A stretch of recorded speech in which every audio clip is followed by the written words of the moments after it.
Bismillahirrahmanirrahim. Assalamualaikum warahmatullahi wabarakatuh. Alhamdulillahi hamdan katsiran tayyiban mubarakan fi kama yuhibbu rabbuna wa yarda, wassalatu wassalamu ala asyrafil anbiya'i wal mursalin nabiyina habibina Muhammadin wa ala alihi wa sahbihi ajma'in, amma ba'd. Hadirin dan hadirat jamaah Masjid Maulidiyah yang semoga dimuliakan oleh Allah Subhanahu wa taala. Pertama-tama tidak ada kata yang pantas yang patut kita ucapkan kecuali memperbaharui rasa syukur kita kepada Allah Subhanahu wa taala atas segala karunia, nikmat, taufik dan hidayah yang tak henti-hentinya sampai detik ini Allah Subhanahu wa taala berikan kepada kita. Maka semoga Allah Subhanahu wa taala jadikan kita hamba-hambanya yang pandai bersyukur atas nikmat yang paling besar, yaitu berupa iman, berupa hidayah, dan semoga Allah Subhanahu wa taala istiqomahkan kita di atas jalan yang lurus ini hingga akhir hayat kita, amin ya rabbal alamin. Kemudian kita berdoa memohon kepada Allah, bertawassul dengan nama-namanya yang husna dan sifat-sifatnya yang ulia. Semoga Allah memberkahi majelis ini, Allah berikan kita ilmu yang bermanfaat, dan semoga Allah Subhanahu wa taala juga lindungi kita dari ilmu yang tidak bermanfaat, dan semoga Allah berikan kemudahan kepada kita untuk berzikir di majelis ini, untuk mengingat ayat-ayat Allah, hadis-hadis Nabi sallallahu alaihi wasallam, dan semoga Allah mudahkan kita untuk belajar meraih faidah-faidah warisan dari para nabi dan rasul yang diwariskan oleh para ulama, dan semoga Allah jaga kita dari segala macam keburukan, amin ya rabbal alamin. Kemudian salawat dan salam senantiasa tercurahkan kepada Nabi kita Muhammad sallallahu alaihi wasallam. Semoga salawat dan salam senantiasa terlimpahkan kepada beliau, keluarganya, para sahabatnya, dan umatnya senantiasa mengikuti petunjuknya hingga hari kiamat kelak. Hadirin dan hadirat sekalian rahimani wa rahimakumullah. Kembali dalam pembahasan kitab Adab dan Akhlak Penuntut Ilmu karya Al-Ustadz Yazid rahimahullahu ta'ala, yang mana kita masih dalam bab yang pertama, dan kita sudah melewati pembahasan dalil-dalil yang menyebutkan tentang keikhlasan. Mohon maaf, bab yang kedua, adab-adab utama seorang muslim dalam menuntut ilmu. Bab yang kedua, tapi masih dalam adab yang pertama, yaitu adab pertama berkaitan dengan mengikhlaskan niat dalam menuntut ilmu. Kita sampai kepada halaman 12 dan kita akan lanjutkan di halaman ke-13. Kita akan lanjutkan ke halaman 13. Penulis rahimahullahu ta'ala mengatakan, menuntut ilmu bukan karena Allah ta'ala itu termasuk dosa besar. Kata penulis, menuntut ilmu bukan karena Allah ta'ala termasuk dosa besar, dan penyebab seorang itu tercegah dari mencium aroma surga. Poin ini perlu kita perhatikan dengan sebaik-baiknya, bahwasanya kita yang hadir di majelis ilmu, yang datang ke majelis ilmu itu di satu sisi adalah sebuah kebaikan, sebuah rahmat. Dan kita bahas di pertemuan yang lalu sebuah hadis tentang orang yang tak sengaja singgah dan duduk saja itu juga mendapatkan kebaikan. Tapi tidak semuanya mendapatkan kebaikan apabila tidak ada keikhlasan dan ketulusan di dalam hati seorang yang duduk dan mendengar, menyimak ayat-ayat Allah dan hadis Nabi tersebut. Makanya di sini penulis menyampaikan, menuntut ilmu kalau bukan karena Allah Ta'ala ini termasuk dosa besar, dan ancamannya adalah tercegah dari mencium aroma surga. Dan Allah Ta'ala menyediakan azab yang sangat pedih bagi orang yang meniatkannya bukan karena Allah. Allah Subhanahu wa ta'ala menyediakan azab yang pedih bagi orang yang meniatkan menuntut ilmu itu bukan karena Allah Subhanahu wa ta'ala. Dalilnya adalah sabda Rasulullah sallallahu alaihi wasallam dalam hadis yang diriwayatkan Imam Ahmad, Abu Dawud dan yang lainnya.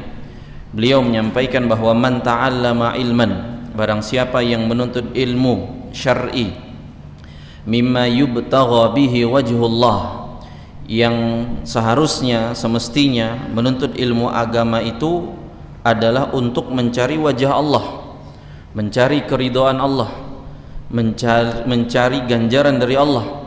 Tapi rupanya la yata'allamuhu illa liyusiba bihi aradan minad dunya. Rupanya dia tidak melakukannya melainkan untuk mencari keuntungan dunia. Kemudian kata Nabi sallallahu alaihi wasallam, lam yajid arafal jannati yaumal qiyamah. Maka dia tidak akan mendapatkan harumnya aroma surga kelak pada hari kiamat. Ancamannya kata Nabi SAW, dia tidak akan mencium wanginya, aromanya surga kelak pada hari kiamat. Jamaah sekalian rahimani wa rahimakumullah, Imam An-Nawawi ketika mensyarah hadis ini, hadis yang kita semua terancam dengan hadis ini. Jadi saya, jamaah sekalian, ikhwan ataupun akhwat, bapak-bapak atau ibu sekalian, kita semua terancam dengan hadis ini. Emang terancam bagaimana? Orang kalau yang namanya terancam itu bagaimana, jamaah? Biasa-biasa saja, tenang-tenang saja. Yang namanya orang terancam itu bagaimana? Dia akan khawatir, dia akan jaga dirinya dengan sebaik-baiknya. Orang yang terancam itu akan waspada, akan perhatian. Bukan dia leha-leha, santai-santai, nggak peduli. Itu namanya orang nggak terancam. Tapi kalau dia merasa terancam, ya kecuali kita merasa sudah ikhlas hadir dan belajar dalam menuntut ilmu agama. Tapi kalau kita tahu kadang kita tak khusyuk, kadang kita tak serius, dan kadang-kadang yang lainnya, maka hadis ini kata Imam An-Nawawi rahimahullahu taala, hadzal haditsu fihi tahdhirun syadidun li talabatil ilmi.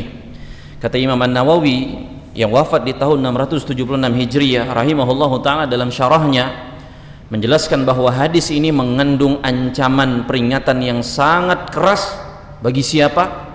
Apakah bagi orang yang tak belajar atau menuntut ilmu? Bagi orang yang menuntut ilmu, kata Imam Nawawi.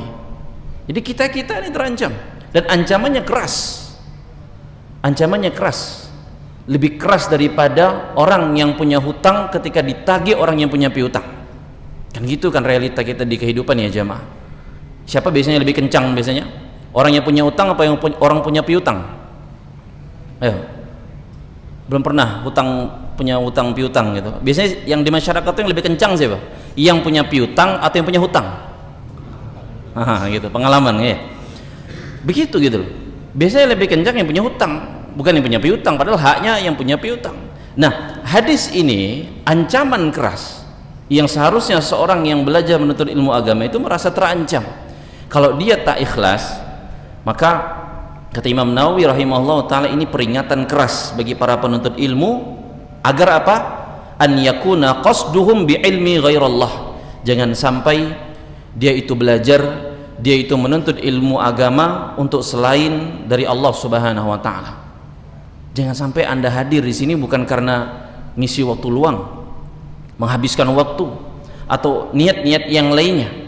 Kalau Anda masuk dalam kategori hadis orang tak sengaja lewat, tidak masalah, lain kedudukannya. Tapi kalau sudah memang niat mau hadir, maka hadirlah karena Allah Subhanahu wa taala. Jaga keikhlasan. Dan Imam Nawawi katakan, fa innal ilma syarifun, ilmu agama itu mulia, ilmu agama itu terhormat, wa haqiqatuhu an yuradu bihi wajhullah. Maka sungguh hakikatnya dari ilmu ini yang mulia tidak boleh dilakukan dan dicari kecuali mencari wajah Allah atau keridhaan Allah Subhanahu wa taala. Jamaah sekalian rahimakumullah, sekali lagi, ancaman orang yang tak ikhlas adalah dia tercegah dari mencium aroma surga. Apa maksud dari tak mencium aroma surga ini? Dijelaskan oleh Imam Ibnu Hajar Al-Asqalani rahimahullahu taala ketika menjelaskan hadis ini bahwasanya wal maqsudu bil arfi ar-raihatu huwa kinayatun anil hirman. Yang dimaksudkan dari aroma surga yakni bau harumnya surga. Yang ini kiasan dari tidak akan memperolehnya hamba ini dari surga itu sendiri. Jadi maksudnya tak akan masuk surga dia, tak akan masuk surga dia dengan kiasan yang disebutkan oleh Nabi SAW. Baunya saja dia tak cium, baunya saja dia tak cium. Maka sekali lagi, ketika seorang diberikan oleh Allah Subhanahu wa taala anugerah untuk mencium aroma di antara aroma-aroma surga. Dalam kiasan yang lain disebutkan oleh para ulama, kalau orang dimudahkan oleh Allah untuk hadir dari taman di antara taman-taman surga di dunia, di antaranya adalah majelis ilmu, maka semoga ini menjadi tanda atau alamat dia akan dimudahkan oleh Allah Subhanahu wa taala untuk benar-benar masuk ke dalam surganya Allah. Maka kiasannya ketika kalau orang tidak dimudahkan oleh Allah untuk mencium aromanya ilmu, manisnya ilmu, wanginya ilmu, bukan karena tempatnya, bukan karena AC-nya atau fasilitasnya, tapi nikmatnya firman Allah dan hadis Nabi tersebut ketika mereka kaji dan mereka dengar, kekhusyuan, ketenangan di jiwa mereka, dan itu yang dijanjikan sama Nabi SAW. Maka ma'asyiral muslimin rahimakumullah, para ulama sekali lagi menekankan ketika bahwasanya dalam riwayat-riwayat yang lain di sana disebutkan tentang golongan-golongan yang mereka diberikan ancaman tidak akan mencium bau surga. Ada golongan-golongan yang lain mereka mendapatkan ancaman tidak akan mencium bau surga. Apa di antaranya? Siapa yang termasuk dalam golongan tidak akan mencium, ancamannya adalah masuk aroma surga? Siapa? Di antara riwayat yang paling ma'ruf ketika pembahasan berkaitan dengan orang-orang yang membunuh orang kafir mu'ahad ataupun kafir zimmi yang terikat perjanjian dengan kaum muslimin. Apa ancaman dari Nabi SAW dalam riwayat Imam Bukhari dari Abdullah bin Amr radhiyallahu taala anhuma, Rasulullah SAW mengancam man qatala mu'ahadan, barang siapa yang membunuh orang kafir mu'ahad yang terikat perjanjian dengan kaum muslimin, lam yarih raihatal jannah, maka dia tidak akan mencium bau surga. Kemudian kata Nabi, wa inna rihaha tujadu min masirati arba'ina aman, padahal baunya surga itu keciuman dari jarak perjalanan 40 tahun lamanya. Allahu Akbar. Itu parfum apa jamaah? Parfum apa tuh yang 40 tahun perjalanan keciuman baunya? Tak ada di dunia ini seperti itu. Tak ada parfum wangi yang sewangi ini. Tapi sebegini ancamannya kalau ada orang yang ancamannya adalah tak cium bau surga. Dan bukan hanya orang yang membunuh orang kafir mu'ahad. Dalam riwayat yang lainnya Nabi mengancam bagi para wanita yang berpakaian tetapi telanjang. Bagi para wanita yang berpakaian tapi hakikatnya telanjang. Dan kita doakan semoga kaum muslimah yang sudah berhijrah, sudah berhijab syar'i, diistiqomahkan oleh Allah Subhanahu wa taala. Semoga Allah lindungi mereka untuk berpaling, untuk mereka menanggalkan hijabnya, mereka ganti pakaiannya dengan pakaian yang kata Nabi SAW berpakaian tapi telanjang. Dan itu sebuah kejadian nyata di masa-masa kita ini. Semoga Allah lindungi seluruh kaum muslimah. Nabi SAW mengatakan bahwasanya ada dua golongan ahli neraka yang aku belum pernah lihat, kata Nabi. Lam arhuma. Di antara dua golongan tersebut Nabi SAW sebutkan adalah nisaun kasiyatun ariyatun, wanita-wanita yang berpakaian tapi telanjang, berlenggak-lenggok membuat orang lain tergoda. Subhanallah. Pakai pakaian tapi hakikatnya enggak nutup aurat, seperti telanjang kata Nabi SAW. Dan Nabi SAW katakan la yadkhulnal jannah, mereka yang kayak gini nih enggak bakal masuk surga kata Nabi. Wala yajidna rihaha, baunya pun enggak dapat kata Nabi SAW. Wa inna rihaha la yujadu min masirati kadza wa kadza, padahal baunya surga itu bisa tercium dari jarak perjalanan sekian dan sekian. Artinya ungkapan yang untuk mengungkapkan jauhnya bau surga tersebut bisa dicium. Tapi celakanya, dan ini sebagian masih ada riwayat-riwayat yang lain yang menyebutkan ancaman bagi pihak-pihak yang tidak mencium bau surga. Jamaah sekalian rahimani wa rahimakumullah, maka menuntut ilmu kalau tidak ikhlas karena Allah Subhanahu wa taala, bukan karena Allah, kata penulis, ini dosa besar. Dan ini penyebab tercegahnya seorang tidak mencium aroma surga Allah Subhanahu wa taala. dan Allah akan sediakan bagi dia azab yang sangat pedih, azab yang sangat pedih. Tak bisa cium bau surga itu pedih jemaah, tak bisa merasakan manisnya majelis ilmu itu pedih. Lihat sebagian saudara-saudari kita ketika bermajelis ilmu untuk mengkaji ayat Allah, hadis Nabi, mereka tak nyaman. Mereka lebih suka untuk majelis itu riuh, gaduh, ribut, teriak-teriak, kata-kata kasar, candaan, guyonan. Itu yang sebagian kaum muslimin senangi, bukan senang ketika membahas ayat Allah, hadis Nabi. Coba kita renungkan, dan ketika Allah kasih nikmat itu kepada kita sekarang, kita itu bisa nyaman mengkaji ayat Allah, mengkaji hadis Nabi. Ini anugerah besar yang patut kita syukuri kepada Allah Subhanahu wa taala. Maka ma'asyiral muslimin rahimakumullah, ini peringatan sekali lagi untuk saya pribadi dan jamaah sekalian di setiap majelis yang kita hadiri dimanapun itu. Ingat, jaga keikhlasan, jangan sampai ada unsur-unsur duniawi ataupun pujian ataupun sanjungan. Imam Ibnul Mubarak rahimahullah pernah mengatakan, kam min amalin saghirin kaburat sunniyah, betapa banyak amal yang kecil itu jadi besar disebabkan karena niatnya yang tulus karena Allah Subhanahu wa taala. Wa kam min amalin, dan betapa banyak juga amalan kabirin, amalnya luar biasa besarnya, tapi rupanya amal itu jadi kecil gara-gara niatnya tadi tidak ikhlas karena Allah Subhanahu wa taala. Makanya ma'asyiral muslimin rahimani wa rahimakumullah, ini yang perlu kita perhatikan sesama. Kemudian penulis melanjutkan, bahkan orang yang menuntut ilmu bukan karena mengharap wajah Allah Subhanahu wa taala termasuk orang yang pertama kali dipanaskan dalam api neraka untuknya. Perhatikan jemaah, kata penulis di sini, orang yang menuntut ilmu bukan karena Allah, bukan karena mengharap wajah Allah, termasuk orang yang pertama kali dipanaskan api neraka untuknya. Jadi bukan ancamannya hendak cium bau surga, itu saja sudah celakanya minta ampun.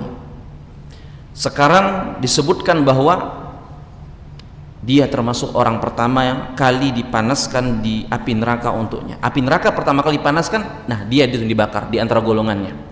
Yang pada dasarnya ada 3 golongan seperti ini. Yang pada dasarnya ada tiga golongan. Disebutkan di sini dalam sebuah hadis sahih di halaman ke-14, Rasulullah sallallahu alaihi wasallam bersabda, "Inna awalan nasi yuqda yaumal qiyamati alaihi." Sesungguhnya di antara orang-orang yang pertama kali diputuskan perkaranya kelak pada hari kiamat.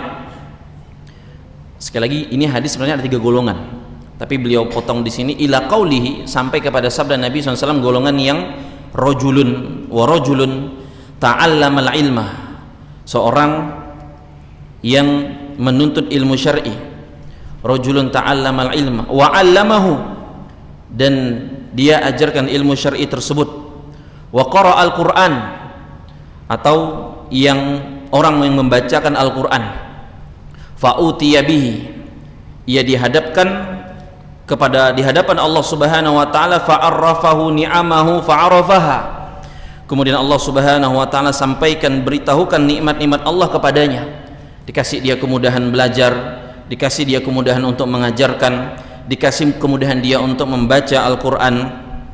Allah sebutkan nikmat-nikmatnya tersebut kepadanya, dan dia mengakui benar atas nikmat-nikmat tersebut. Dia mengakui benar adanya nikmat-nikmat tersebut.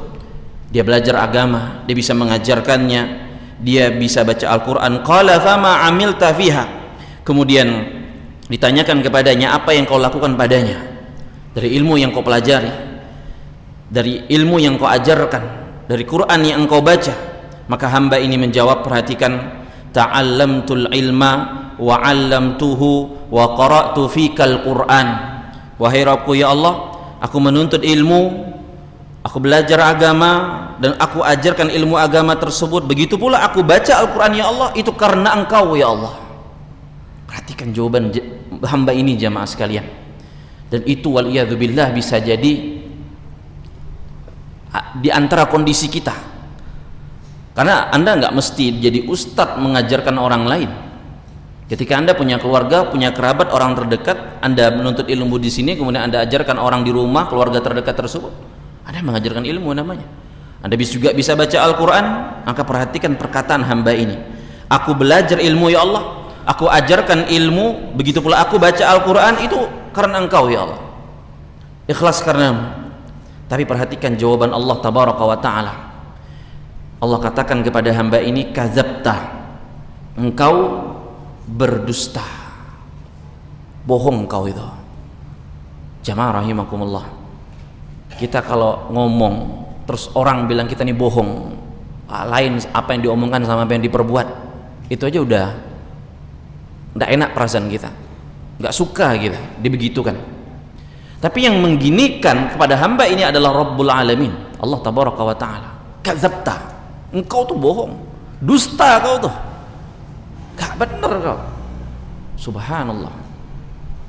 Walakinnaka ta'alamtal ilma, engkau tuh belajar, kata Allah subhanahu wa ta'ala, liyuqalu alimun, karena engkau tuh dianggap orang alim, orang berilmu. Wa qara'tal Qur'an, dan engkau baca Al-Quran, liyuqalu huwa qari'un, agar engkau sebagai seorang ahli membaca Quran. Faqad qila, dan itu di dunia telah engkau dapatkan sebagai orang alim, sebagai seorang qari. Kemudian kata Nabi SAW, thumma umira bihi fasuhiba ala wajhihi hatta ulqiya finnar. Kemudian hamba ini wajahnya diseret hingga dimasukkan ke dalam api neraka Allah waliyadzubillah. Hadirin dan hadirat sekalian rahimani wa rahimakumullah, ini menjadi ancaman kembali untuk kita bersama mengevaluasi duduknya kita di majelis ilmu, duduknya kita di majelis ta'lim, di majelis zikir. Apa tujuannya? Karena Allah atau selainnya? Karena ketika kita menyimpang dalam keikhlasan tersebut, dalam niat tersebut, sejatinya kita sudah berkhianat dengan ilmu, dengan amanah yang Allah subhanahu wa ta'ala berikan kepada kita. Dan perhatikan dalam hadis ini, kata para ulama, perhatikan, bentuk ketidaktulusan hati itu akan tercerminkan sampai kelak pada hari kiamat. Apa buktinya? Buktinya ketika hamba ini mengatakan, ta'allamtul ilma wa 'allamtuhu wa qara'tu fikal Qur'an. Ya Allah, aku ini belajar agama karena Engkau ya Allah, aku ajarkan pun karena Engkau ya Allah, aku baca Quran pun karena Engkau ya Allah. Ini omong kosong semua jemaah, wallahi ini omong kosong semua. Kenapa kita katakan omong kosong? Allah katakan, qala kadzabta, kau bohong. Bayangkan ketidakjujuran hamba ini, dia bermain dengan ketidakjujurannya itu sampai pada hari kiamat, sampai pada hari kiamat. Kita kalau mau jujur, kita nih mungkin nggak jujur di sini nih, maksudnya kita sekarang jujur-jujuran gitu, buka-bukaan. Mungkin kita tahu, ya Allah, rupanya saya datang nih bukan karena Engkau rupanya ya Allah, minta ampun, minta maaf ya Allah. Kalau kita mau jujur sekarang, kita mungkin nggak jujur datang ke sini gitu loh, kalau mau jujur-jujuran. Tapi perhatikan hamba ini berani masih bermain terhadap Allah Rabbul Alamin, yang kita kan tahu jamaah, Allah tuh maha mengetahui apa enggak? Apa di antara nama-nama dan sifat Allah subhanahu wa ta'ala yang berhubungan bahwasanya Allah maha mengetahui perkara yang umum, perkara yang terperinci? Apa? Tak tahu. Yang tahunya cuma Ar-Rahman Ar-Rahim, Maliki Yaumiddin, yaitu surat Al-Fatihah. Apa? Al-Alim, Alimul Ghaibi Wasyahadah, Al-Khabir juga. Di antara nama-nama dan sifat Allah yang ya tak lafaz Arabnya pun kita tahu, tapi kita tahu bahwasanya Allah itu Tuhan kita, Rabb kita yang maha mengetahui segala hal, sampai bisikan-bisikan di dalam hati.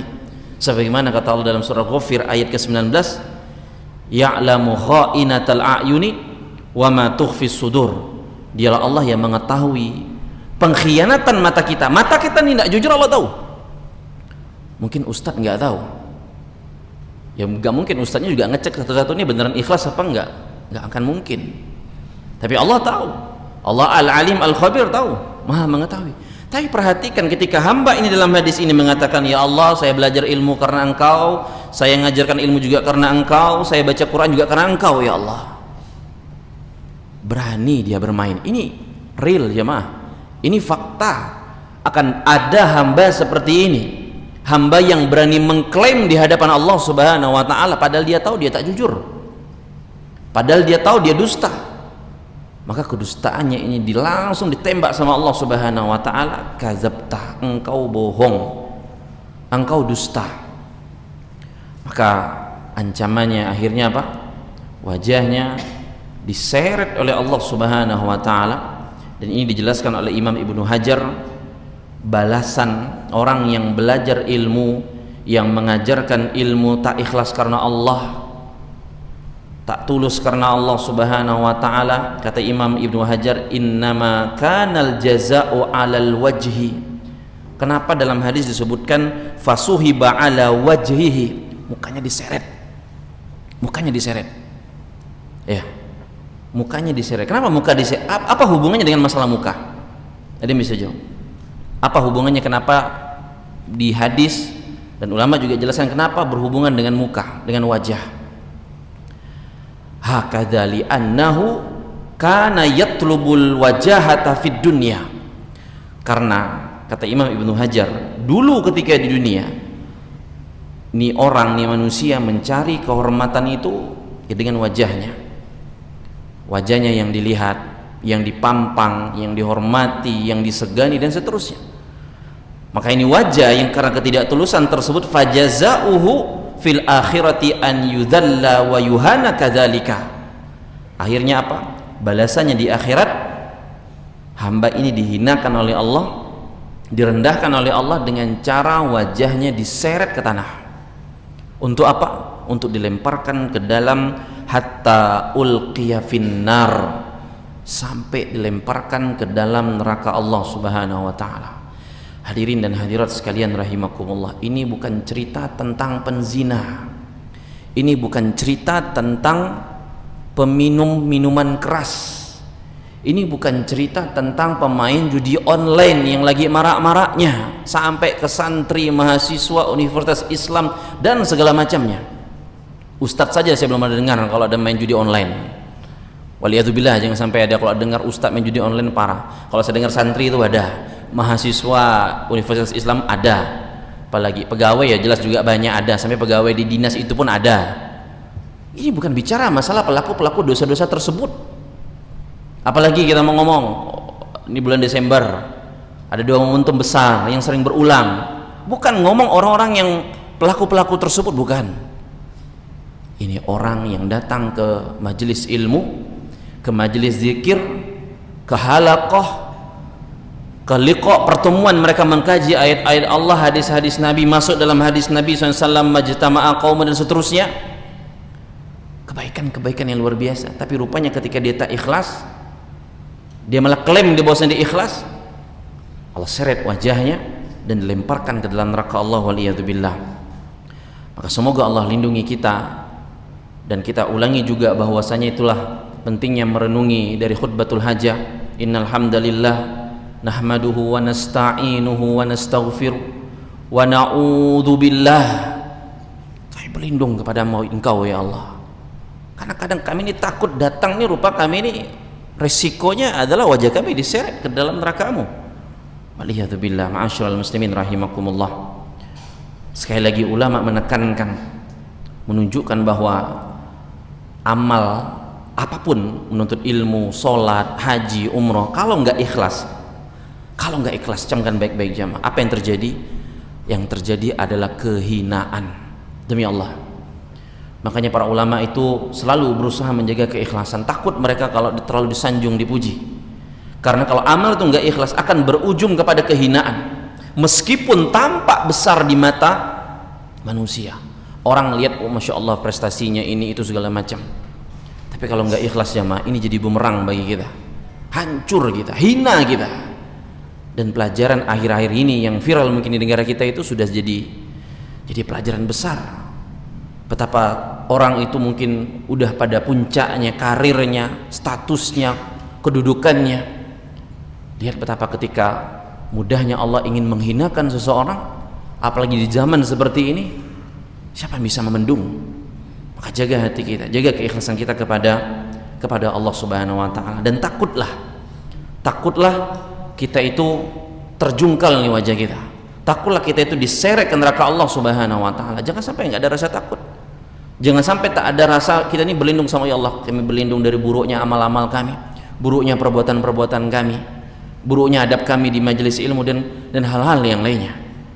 Maka ini perkara yang sangat penting yang perlu kita camkan. Kemudian penulis melanjutkan di halaman ke-15, Nabi SAW juga menjelaskan mengenai permasalahan ini dalam hadis yang lainnya, bahwasanya kita tidak boleh menuntut ilmu dengan tujuan untuk berbantah dengan ulama atau membantah orang-orang yang bodoh, atau agar kita merasa lebih hebat dalam suatu majelis, di sebuah majelis. Maka barang siapa yang melakukan yang seperti itu, maka berhati-hatilah terhadap neraka Allah, karena Nabi SAW telah bersabda dalam hadis yang diriwayatkan Imam Ibnu Majah dan Imam Ibnu Hibban, beliau mengatakan, la ta'allamul ilma litubahu bihil ulama, janganlah kalian mencari ilmu dengan tujuan untuk berbangga-bangga di hadapan para ulama. Dan di antara kata para ulama, berbangga-bangga di hadapan para ulama itu adalah ketika meremehkan materi yang materinya nggak ada salah. Misalnya materi tauhid, materi tentang la ilaha illallah, kita udah tahu, disampaikan lagi. Kita udah pernah dengar, kita mungkin udah hafal, disampaikan lagi. Apa bentuk bangganya kita?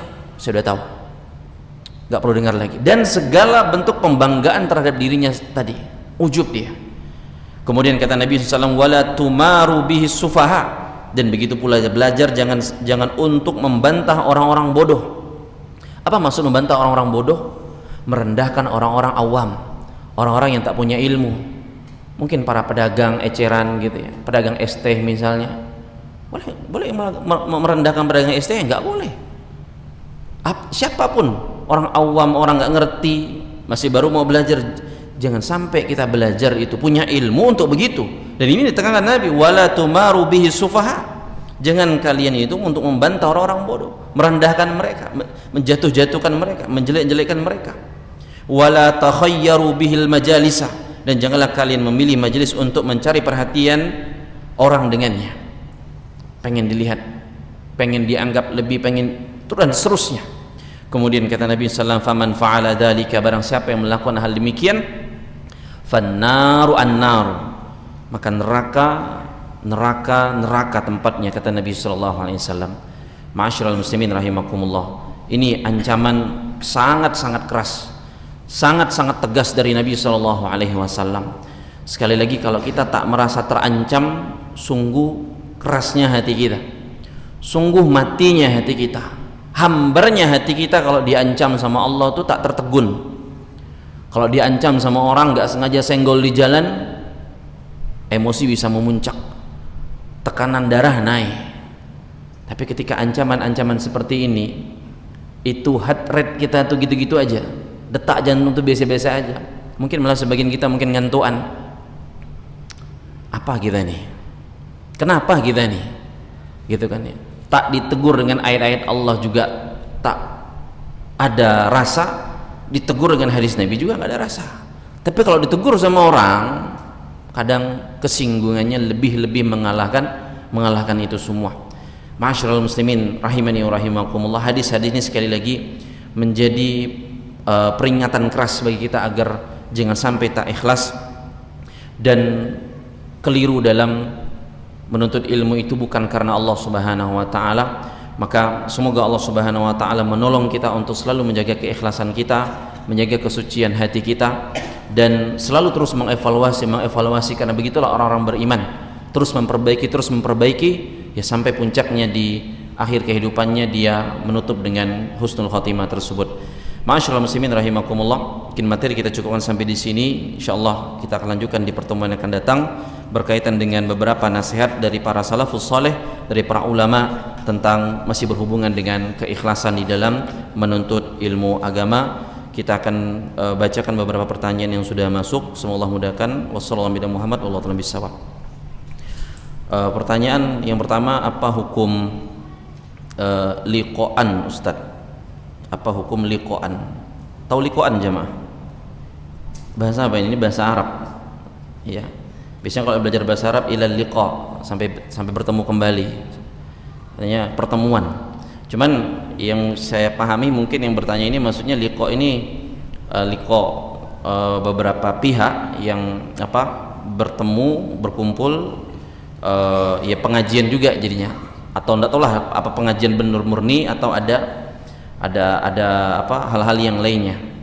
Tapi kalau dimasukkan liko, yakni bermajelis, berkumpul untuk di situ mempelajari Al-Qur'an, mempelajari As-Sunnah, dan dia pelajari Al-Qur'an dan As-Sunnah tersebut dengan pemahaman generasi terbaik, maka ini tidak masalah. Dan yang mengajarkannya juga berkompeten, ya, ada kemampuannya, ada apa namanya, ada skillnya, maka nggak masalah. Ini sebagaimana kita liko juga ini sekarang gitu loh. Kita ini juga liko, bertemu di majelis ilmu, mengkaji ilmu syar'i tersebut, ya, tentunya tanpa membuat aturan-aturan yang baku, yang nggak ada tuntunannya dalam agama, ya. Ini yang nanti jadi khawatirkan, atau ini yang harusnya menjadi batasan-batasannya, karena bisa jadi juga di sebuah liqa atau pertemuan tersebut atau sebuah majelis tersebut, di sana akan terkandung unsur bid'ah atau sesuatu yang tidak pernah diajarkan dalam agama ini. Bukan berkaitan masalah fasilitas, tapi yang berhubungan dengan ibadah, ya, ibadah baru yang dia ikat gitu loh, dia patenkan bahwasanya kalau liqa majelis harus seperti ini gitu loh, harus seperti ini. Maka yang seperti ini jelas bertentangan dengan syariat agama ini dan dilarang oleh Nabi kita Muhammad sallallahu alaihi wasallam. Jadi intinya, kalau mau liqa, mau majelis bertemu, silakan dalam majelis ilmu syar'i, bukan karena urusan kepentingan hizbiyah, partai, pergerakan, kelompok tertentu, jangan. Tapi memang di sana mengkaji ayat Allah, hadis Nabi sesuai dengan pemahaman generasi terbaik salafus saleh. Kemudian juga yang mimpin dari liqa atau majelis tersebut harus orang yang lurus akidahnya, adabnya, akhlaknya, skillnya, kemampuannya dalam Al-Quran dan Sunnah dan manhaj salaf tersebut, dan tidak membuat ikatan-ikatan khusus yang berhubungan terkait ibadah apapun itu, misalnya menganggap keutamaannya kalau hari Minggu gitu loh. Ini nggak boleh, ya, tidak diperbolehkan. Dan juga tidak menimbulkan fanatisme sampai buat mazhab sendiri misalnya gitu, ya. Ini jangan, ya, jangan seperti itu, ya. Wallahu ta'ala bissawab. Kemudian selanjutnya, bolehkah seorang akhwat belajar tahsin dengan ikhwan, yang mana tahsinnya di sini rame, ada beberapa akhwat juga serta ada hijabnya. Cuma ketika talaqi kadang kami akhwat harus melihat gerakan dari ustadznya langsung. Apakah boleh seperti itu, Ustaz? Jazakallahu khairan wa jazakumullahu khairan. Ya, wallahu ta'ala bisawab. Yang seperti ini pada dasarnya belajarnya antara laki-laki dan perempuan itu, baik ya tahsin, fardu kifayah, apalagi majelis ilmu dan yang lainnya, itu ibadah atau perkara-perkara yang diperintahkan, mempelajari perkara-perkara tadi, ibadah yang mulia. Apalagi Quran, kan kita sering dengar khairukum man ta'allamal Quran wa 'allamahu, sebaik-baik kalian yang adalah mempelajari Al-Quran dan mengajarkannya. Tapi yang jadi permasalahan di sini adalah bagaimana tata cara pelaksanaannya, bagaimana aturan syar'i yang di situ harus tetap dijaga, karena ini ada interaksi antara lawan jenis, ya, laki-laki dan atau ikhwan dan akhwat. Maka jamaah rahimakumullah, agama kita Islam ini sangat memberikan batasan, dan batasannya sangat jelas dalam interaksi muamalah antara laki-laki dan wanita, terutama yang bukan mahram, gitu ya, terutama yang bukan mahram. Tentunya tujuannya adalah untuk menjaga kesucian hati, menjaga diri dari godaan, dari fitnah lawan jenis tersebut. Karena ini perintah Allah untuk kita menundukkan pandangan dalam surah An-Nur. Ya, Allah memerintahkan kita untuk qul lil mu'minina yaghuddu min absarihim. Katakan wahai Muhammad kepada laki-laki orang beriman, begitu pula wanita di antara mereka, hendaknya mereka menundukkan pandangan, jaga kemaluan, karena itu lebih suci bagi hati mereka. Ya, dan Allah Maha mengetahui apa yang mereka perbuat tersebut. Ya, dan ini berlaku juga sebaliknya bagi para wanita. Maka dari sini ma'asyiral muslimin rahimakumullah, berkaitan belajar apapun itu di sana, tentunya yang diperlukan ada kontak langsung. Para ulama seperti Syekh Muhammad bin Shalih Al-Utsaimin rahimahullahu taala menyarankan, ini saran, jadi bisa diterima bisa enggak, kalau ada wanita belajar Quran atau fardu kifayah atau yang lainnya, kalau bisa dengan seorang guru dari wanita juga atau ustazah yang biasa kita kenal, itu lebih dianjurkan, lebih disarankan karena lebih aman dari fitnah lawan jenis gitu.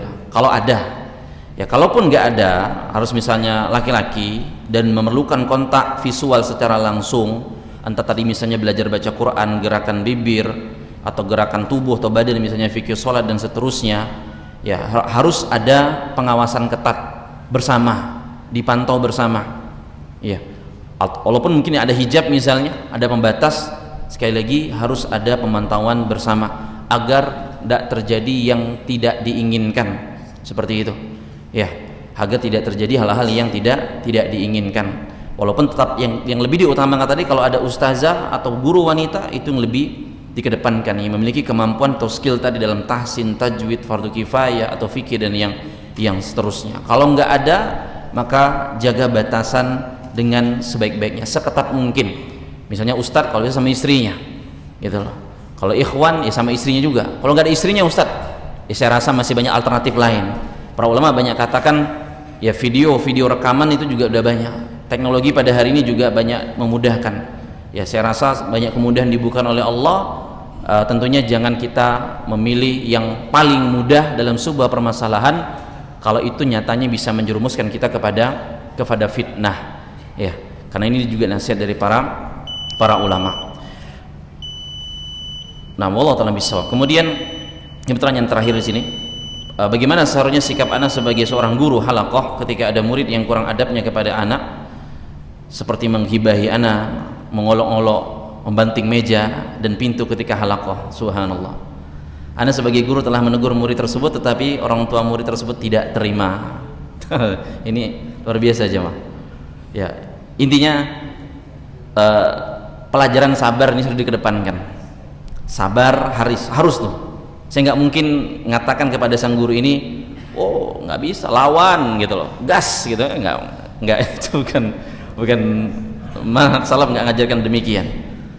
Ilmu sabarnya sudah dikedepankan, ya seorang guru harus kedepankan dan kuatkan sabar dalam mendidik, ya dan kelemah lembutan itu sangat penting sekali. Walaupun saya nggak pungkiri nggak semua guru tuh kadang bisa sabaran, nggak semua guru tuh bisa lemah lembut, tapi karena ini nasihat dari Allah dan Rasulnya dan para ulama kita, maka itu yang saya sarankan pertama. Kemudian yang kedua, tetap beradab lah, walaupun anda mungkin amarah nih, karena perbuatannya kayak gitu tuh, ya beradab, beretika, ya kalaupun mau tegur dengan cara bijaksana.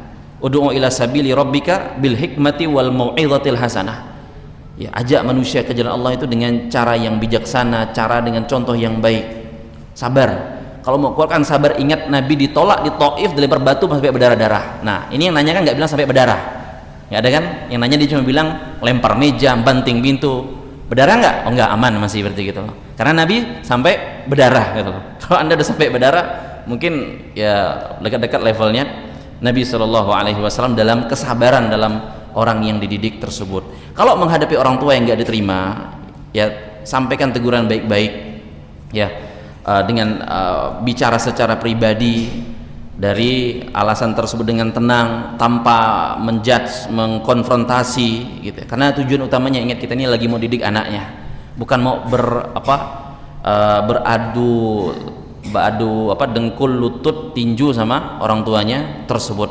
Kalau nggak terima, ya sudah, la yukallifullahu nafsan illa wusaha, ya Allah nggak membebani orang di luar batas kesanggupan dia tersebut, ya. Jadi ini tugas kita bersama. Begitu pula kita orang tua, anak kita diajar sama orang misalnya, ya kalau ditegur emang salah, sabarlah gitu, sama-sama didik, ya jangan pakai cara-cara yang tidak dibenarkan di dalam agama kita tersebut. Semoga Allah memberikan taufik dan hidayahnya kepada kita untuk berpegang teguh dalam agama ini, dan semoga Allah mengampuni kita atas segala kesalahan kita. Allahumma ya muqallibal qulub tsabbit qulubana ala dinik, Rabbana la tuzigh qulubana ba'da idh hadaitana wa hab lana min ladunka rahmah innaka antal wahhab. Subhanakallahumma bihamdika asyhadu an la ilaha illa anta astaghfiruka wa atubu ilaik. Wassalamualaikum warahmatullahi wabarakatuh.